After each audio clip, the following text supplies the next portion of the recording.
Hi friends.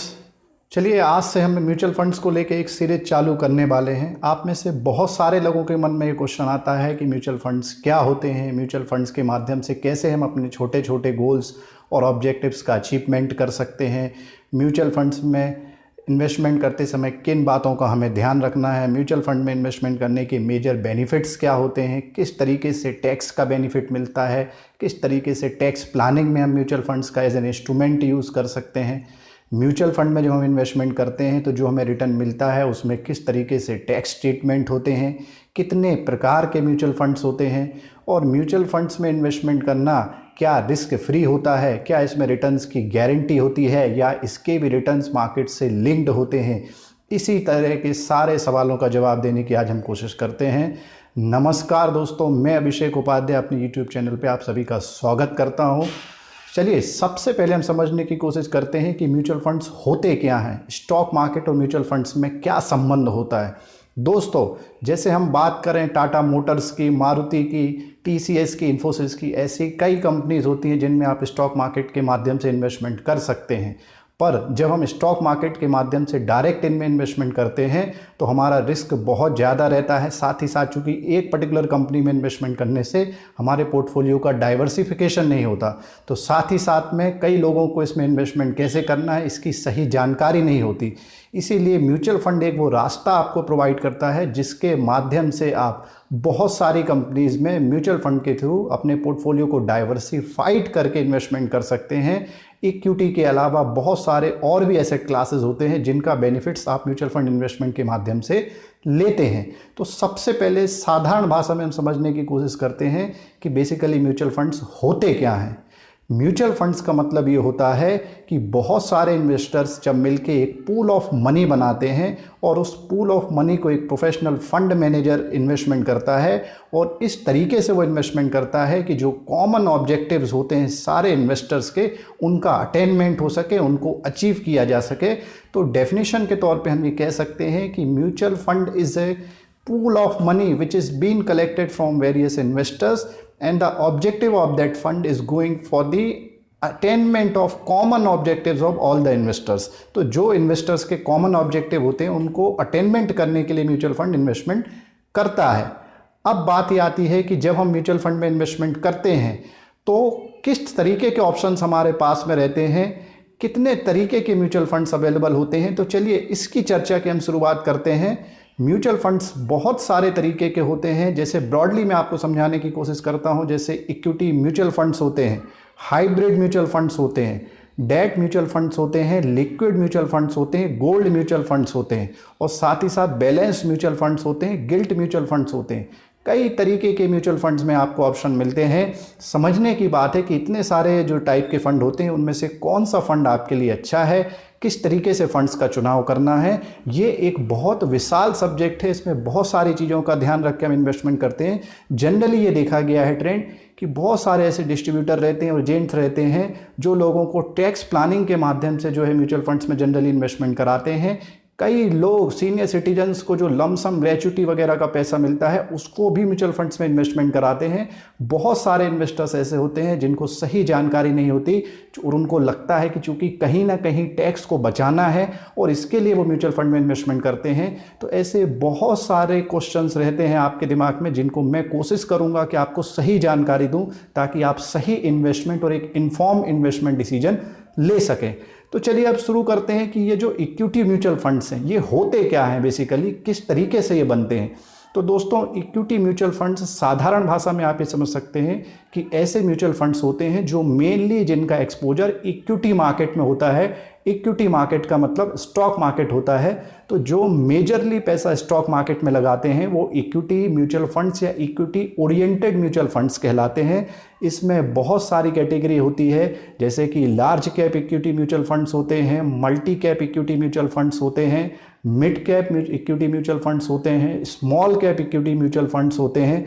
इसके अलावा arbitrage funds mutual funds होते हैं, इंटरनेशनल फंड्स होते हैं, कुछ सेक्टोरियल फंड्स होते हैं, कुछ थीमेटिक फंड्स होते हैं। ये एक बहुत विशाल टॉपिक है दोस्तों। तो इनके एक एक टाइप्स के फंड को हम लगातार सीरीज में आपको समझाने की कोशिश करेंगे। आज केवल हम ये चर्चा करने वाले हैं कि इक्विटी म्यूचुअल फंड्स के अंदर इतनी कैटेगरी आती हैं। दूसरे फंड्स होते हैं लिक्विड फंड्स।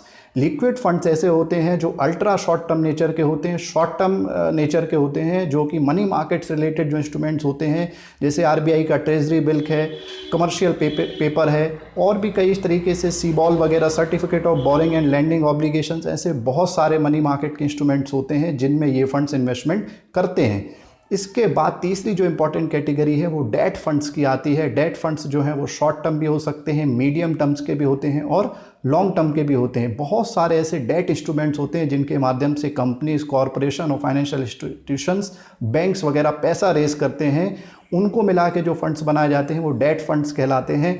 जैसे कुछ डेट इंस्ट्रूमेंट्स मैं आपको बताता हूँ, जैसे आरबीआई के बॉन्ड्स हैं, कॉरपोरेट बॉन्ड्स हैं, डिबेंचर पेपर्स हैं, कॉरपोरेट एफडीज हैं, एटसेट्रा। तो ये डेट फंड होते हैं। इसके अलावा बैलेंस फंड होते हैं। बैलेंस फंड का मतलब होता है ऐसे फंड्स जो कुछ पोर्शन इक्विटी में इन्वेस्ट करते हैं और कुछ पोर्शन डेट इंस्ट्रूमेंट में इन्वेस्ट करते हैं। इसमें भी दो फर्दर कैटेगरी हो जाती है जिसकी चर्चा हम लगातार सीरीज में आपको करेंगे। कुछ जो ऐसे बैलेंस फंड होते हैं जो डेट ओरिएंटेड होते हैं, जो 65% और उससे ज़्यादा का इन्वेस्टमेंट डेट सिक्योरिटीज़ में करते हैं, और कुछ ऐसे इक्विटी बैलेंस फंड होते हैं जो 65% और उससे ज़्यादा का एक्सपोजर जो है वो इक्विटी बैलेंस उसमें करते हैं, इंस्ट्रूमेंट में करते हैं। अब आपके दिमाग में यही प्रश्न आ रहा होगा कि ये 65% की लिमिट क्या है। देखिए दोस्तों, अगर टैक्स का बेनिफिट आपको लेना है तो आपको मेजर इन्वेस्टमेंट जो है वो इक्विटी मार्केट में जब आप करते हो तो आपको 80C के अंतर्गत टैक्स का बेनिफिट मिलता है। इसलिए बहुत सारे फंड्स कोशिश ये करते हैं कि जो ELSS स्कीम चलती है उसके माध्यम से बहुत सारे इन्वेस्टर SIP के थ्रू या लमसम इन्वेस्टमेंट के थ्रू टैक्स बेनिफिट लेते हैं। इसके अलावा आपने गोल्ड फंड्स के बारे में भी सुना हुआ है, जो गोल्ड्स में इन्वेस्टमेंट करते हैं। इसके अलावा आजकल एक्सचेंज ट्रेडेड फंड्स भी चल रहा है, जिसको कई लोग म्यूचुअल फंड्स में भी लेते हैं और कई इसकी सेपरेट स्टडी करते हैं। इसको लेके हम अलग से वीडियो तैयार करेंगे कि ETF और म्यूचुअल फंड्स में क्या अंतर होता है, किस तरीके से ETF में इन्वेस्टमेंट होता है, एट्सेट्रा। अब दोस्तों बात ये हो गई कि म्यूचुअल फंड्स क्या होते हैं, म्यूचुअल फंड्स कितने प्रकार के होते हैं। अब आपके दिमाग में यही क्वेश्चन आ रहा होगा कि जैसे स्टॉक मार्केट को सेबी रेगुलेट करता है तो क्या म्यूचुअल फंड्स के लिए भी रेगुलेटरी? हाँ, तो हाँ दोस्तों, सेबी ही म्यूचुअल फंड्स को भी रेगुलेट करता है, पर इसमें एक और आपको ऑटोनोमस बॉडी मिलेगी जो कि एमफी कहलाती है, association of mutual funds in India. Generally आपने देखा होगा जब भी आप किसी म्यूचुअल फंड्स में इन्वेस्टमेंट करते हैं या उसके फॉर्म वगैरह फिल करते हैं तो उसमें एक एमफी लिखा रहता है। साथ ही साथ एमफी की वेबसाइट में जाके आपको विभिन्न प्रकार की म्यूचुअल फंड कंपनीज की अलग अलग तरीके की स्कीम्स की जानकारी भी मिलती है।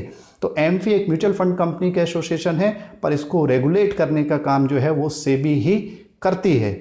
इसके बाद अगला क्वेश्चन आपके दिमाग में आता है कि क्या म्यूचुअल फंड में जब हम इन्वेस्टमेंट करते हैं तो वो रिस्क फ्री होता है, उसमें रिटर्न की गारंटी होती है? तो दोस्तों, किसी भी प्रकार का इन्वेस्टमेंट अगर आप म्यूचुअल फंड्स में करते हैं, स्टॉक मार्केट में करते हैं या अन्य इंस्ट्रूमेंट्स में करते हैं, वो हमेशा कहीं ना कहीं रिस्क से जुड़ा होता है। अगर आपको कोई ये जानकारी दे रहा है कि ये रिस्क फ्री रिटर्न है, इसमें आपको रिटर्न की गारंटी है, तो वो आपको गलत जानकारी दे रहा है। हर तरीके का investment is always subjected to market risk. कई अलग तरीके की रिस्क होती हैं, जैसे इंटरेस्ट रेट की रिस्क होती है, एक्सचेंज रेट की रिस्क होती है, पॉलिटिकल रिस्क होती है, लेजिस्लेटिव रिस्क होती है, कई रेगुलेटरी रिस्क होती हैं जो म्यूचुअल फंड इन्वेस्टमेंट और अलग अलग तरीके के इन्वेस्टमेंट को प्रभावित करती है। इसलिए आप हमेशा अपने दिमाग में ये बात मान के चलिए कि किसी भी तरीके का इन्वेस्टमेंट आप करते हैं, चाहे वो फिजिकल एसेट हो, चाहे फाइनेंशियल एसेट हो, चाहे म्यूचुअल फंड्स हो, इवन PPF हो, NSC हो, सब जगह कहीं ना कहीं किसी न किसी प्रकार की रिस्क उसके साथ एसोसिएटेड रहती है। तो अब हम बात करते हैं कि म्यूचुअल फंड में इन्वेस्टमेंट क्यों करना चाहिए और उसके मेजर बेनिफिट्स क्या हैं। दोस्तों, म्यूचुअल फंड्स में इन्वेस्टमेंट करने का सबसे इंपॉर्टेंट जो बेनिफिट है वो ये है, क्योंकि आपके पास सभी तरीके की इन्वेस्टमेंट जानकारी नहीं रहती है, तो आपका जो म्यूचुअल फंड है उसको एक professional manager, fund manager manage करता है, तो आपके फंड का एक प्रोफेशनल मैनेजमेंट होता है। ये म्यूचुअल फंड्स का पहला बेनिफिट है। दूसरा म्यूचुअल फंड्स का बेनिफिट ये है कि इसमें आपको टैक्स के बेनिफिट मिलते हैं। इनकम टैक्स एक्ट में 80C के अंतर्गत 1.5 लाख रुपए तक का आप इसमें टैक्स क्लेम ले सकते हैं। तो ये म्यूचुअल फंड का दूसरा बेनिफिट है। तीसरी बात करें दोस्तों, लिक्विडिटी हमेशा हर इन्वेस्टमेंट के लिए जरूरी होती है। लिक्विडिटी का मतलब होता है ज़्यादा बायर सेलर आप किसी भी समय उसमें इंटर कर सकें और किसी भी समय एग्जिट कर सकें। तो म्यूचुअल फंड्स आपको लिक्विडिटी प्रोवाइड करता है। साथ ही साथ म्यूचुअल फंड की जो ट्रांजेक्शन कॉस्ट है वो लो होती है, ये बेनिफिट भी एक आपको मिलता है। और साथ ही साथ म्यूचुअल फंड, जैसा कि मैंने आपको शुरू में बताया, कि आपके पोर्टफोलियो का डाइवर्सिफिकेशन करता है। डाइवर्सिफिकेशन का मतलब ये होता है कि हमें हमेशा अपने पैसे को कई तरीके के एसेट में, कई तरीके के फाइनेंशियल इंस्ट्रूमेंट में लगाना चाहिए। एक जगह कई बार लगाने से या एक कंपनी में लगाने से हमारी रिस्क बढ़ जाती है। तो ये मेजर म्यूचुअल फंड्स के बेनिफिट होते हैं। अब आपके दिमाग में यही सवाल उठ रहा होगा कि जब म्यूचुअल फंड्स भी रिस्क फ्री नहीं हैं तो क्या मार्केट में ऐसे इंस्ट्रूमेंट्स अवेलेबल हैं जो आपको कम रिस्क में पर एक स्टेबल रिटर्न दे सकते हैं। दोस्तों, खासकर जो सीनियर सिटीजन्स हैं, जो रिटायरमेंट प्लानिंग करते हैं, या ऐसे लोग जो ज़्यादा रिस्क नहीं लेना चाहते, अपने कैपिटल को प्रोटेक्शन करना चाहते हैं, पर साथ ही साथ यह भी चाहते हैं कि जो सेविंग अकाउंट में, एफडी अकाउंट में या सेविंग प्लस अकाउंट में जो उनको ब्याज मिलता है उससे ज़्यादा का रिटर्न मिल सके। तो चलिए कुछ इंस्ट्रूमेंट मैं आपको आज बताने की कोशिश करता हूँ। इनके बारे में हम डिटेल जो चर्चा है वो बाद में करेंगे। पहला ऐसा इंस्ट्रूमेंट होता है पब्लिक प्रोविडेंट फंड, जिसको हम पीपीएफ के नाम से जानते हैं। 15 साल का इसमें लॉक इन पीरियड होता है और इसमें भी आप जो है इनकम टैक्स का बेनिफिट ले सकते हैं। साथ ही साथ इसमें आपको जो लमसम आपका जो कॉर्पस आपको जनरेट होता है वो भी ट्रिपल ई कैटेगरी में आता है। ट्रिपल ई कैटेगरी का दोस्तों मतलब होता है कि जो आप इन्वेस्टमेंट करते हैं उसमें टैक्स का बेनिफिट मिलता है, जो आपका कॉर्पस बनता है इन्वेस्टमेंट के बाद में वो भी टैक्स एग्जेम्प्टेड रहता है, और साथ ही साथ जो आपको इंटरेस्ट अर्न होता है वो भी एग्जेम्प्टेड होता है। तो दोस्तों है ना, ये बहुत फ़ायदे का सौदा। तो पीपीए एक ऐसा इंस्ट्रूमेंट है जिसमें आपको इन्वेस्टमेंट करने के बारे में विचार करना चाहिए। करंट में इसकी जो इंटरेस्ट रेट है वो 7% के आसपास है। अब दूसरा हम बात करते हैं नेशनल सेविंग सर्टिफिकेट्स की। नेशनल सेविंग सर्टिफिकेट्स भी इसी तरीके के जो है स्मॉल सेविंग इंस्ट्रूमेंट हैं जिनमें भी आप जो है टैक्स का बेनिफिट भी ले सकते हैं और साथ ही साथ एक इसमें स्टेबल रिटर्न की एक्सपेक्टेशन कर सकते हैं। इसी तरीके से कई पोस्ट ऑफिस की मंथली सेविंग स्कीम्स होती हैं। सीनियर सिटीजन्स के लिए सबसे गोल्डन इंस्ट्रूमेंट जो है वो, अगर आप अपने कैपिटल को प्रोटेक्शन के साथ में कुछ रिटर्न चाहते हैं तो सीनियर सिटीजन सेविंग स्कीम्स है। बच्चियों के लिए सुकन्या समृद्धि की जो स्कीम्स है जिसमें भी आप तरह तरह के बेनिफिट ले सकते हैं। और कल जो हमने बात की थी कि जब आप अपने बच्चों की मैरिज की प्लानिंग करते हैं तो किस तरीके से आप कॉर्पस जनरेट कर सकते हैं, तो सुकन्या समृद्धि स्कीम जो है वो एक आपको माध्यम प्रोवाइड करती है जिससे आप अपने बच्चों की मैरिज वगैरह की प्लानिंग कर सकते हैं और उसमें जो खर्चे हैं उनको मैट कर सकते हैं। तो इस तरीके से ये कुछ स्मॉल सेविंग इंस्ट्रूमेंट्स हो गए। हमने कुछ म्यूचुअल फंड्स की भी बात की। ये म्यूचुअल फंड्स की सीरीज और ये जो स्मॉल सेविंग इंस्ट्रूमेंट्स हैं इनकी सीरीज को हम लगातार जारी रखेंगे। आज मैंने आपको कोशिश की है कि स्टॉक मार्केट के अलावा अगर आप म्यूचुअल फंड्स में इन्वेस्टमेंट करते हैं तो आपको किन बातों का ध्यान रखना है। साथ ही साथ इस सीरीज में हम लगातार छोटे छोटे आपके प्रश्न लेंगे। इसमें आपके बहुत सारे जो दैनिक जीवन की छोटी छोटी बातें होती हैं, जैसे कि लिए आपका इमरजेंसी फंड कितना होना चाहिए, आपको कितने इंश्योरेंस की ज़रूरत है, आपको किस तरीके से इंश्योरेंस लेना है। म्यूचुअल फंड्स में भी कई तरीके से आप इन्वेस्टमेंट करते हैं। कई लोग एजेंट्स के माध्यम से इन्वेस्टमेंट करते हैं, कई लोग डायरेक्ट कंपनी में ऑनलाइन इन्वेस्टमेंट करते हैं। इन दोनों माध्यमों में क्या अंतर होता है, क्या डायरेक्ट वे से जब हम इन्वेस्टमेंट करते हैं तो उसमें ज़्यादा रिटर्न आता है। तो हाँ दोस्तों, बिल्कुल अगर आप डायरेक्ट म्यूचुअल फंड कंपनीज के पोर्टल के माध्यम से या एप्लीकेशन के माध्यम से इन्वेस्टमेंट करते हैं और उसमें किसी डिस्ट्रीब्यूटर को या एजेंट को इंक्लूड नहीं करते हैं तो उसमें आपका रिटर्न ज़्यादा आता है। पर साथ ही साथ आपको ये भी ध्यान रखना पड़ेगा कि अगर आपके पास में म्यूचुअल फंड से रिलेटेड इन्फॉर्मेशन नहीं है तो इस तरीके के यूट्यूब चैनल्स देख के या ज़्यादा से ज़्यादा जो अच्छे फाइनेंशियल पोर्टल्स हैं, वेबसाइट्स हैं और न्यूज़पेपर्स हैं उनसे जानकारियाँ कलेक्ट करें, फिर डायरेक्ट वे से म्यूचुअल फंड में इन्वेस्टमेंट करें। तब तक के लिए आप जो है वो लगातार रेगुलर प्लान में भी इन्वेस्टमेंट कर सकते हैं। इनमें रिटर्न में जो है वो डिस्ट्रीब्यूटर का या एजेंट्स का जो कमीशन है वो काट के आपको रिटर्न की प्राप्ति होती है। तो ऐसे बहुत सारे दोस्तों छोटे छोटे पॉइंट्स होते हैं जिनकी आपको फाइनेंशियल फ्रीडम में, फाइनेंशियल एम्पावरमेंट में आपको ज़रूरत होती है।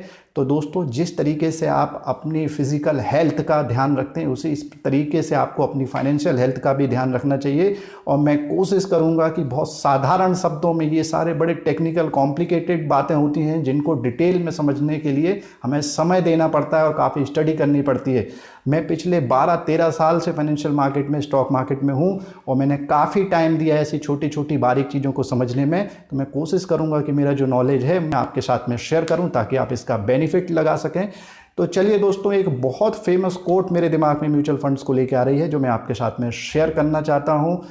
कोट ये है, if you can not do great things in your life then try to do small things in a great वे।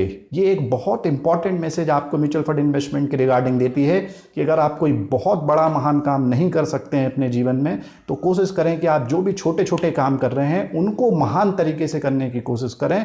तो आपको इस तरीके से बेनिफिट हो सकता है म्यूचुअल फंड्स के माध्यम से। इस सीरीज को हम लगातार करेंगे दोस्तों, और भी बहुत सारी छोटी छोटी आपके दैनिक जीवन से जुड़ी हुई छोटी छोटी बातों को लेके भी हम आएंगे और कोशिश करेंगे कि आपकी फाइनेंशियल फ्रीडम में हम कुछ कंट्रीब्यूशन कर सकें।